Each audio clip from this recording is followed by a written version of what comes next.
Jo pēc neiecietība nav variants. Jo ar emocijām ir tā, ka līdzīgi kā ja mēs esam, piemēram, ūdenī, baseinā un mēs stumjam bumbu lejā, jo dziļāk mēs viņu stumjam, jo augstāk viņa lido. Un tā tieši notiek arī ar emocijām. Un tāpēc arī ir svarīgi tiešām atzīt tos signālus savā ķermenī, ka ir nogurums, ka ir neapmierinātība, ka ir dusmas, un tajā brīdī kaut ko darīt.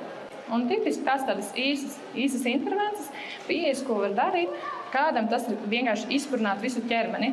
Tajā brīdī, kad jūt šo neiecietību, un tādā veidā arī var šo neiecietību tiešām izpurināt un izlādēt.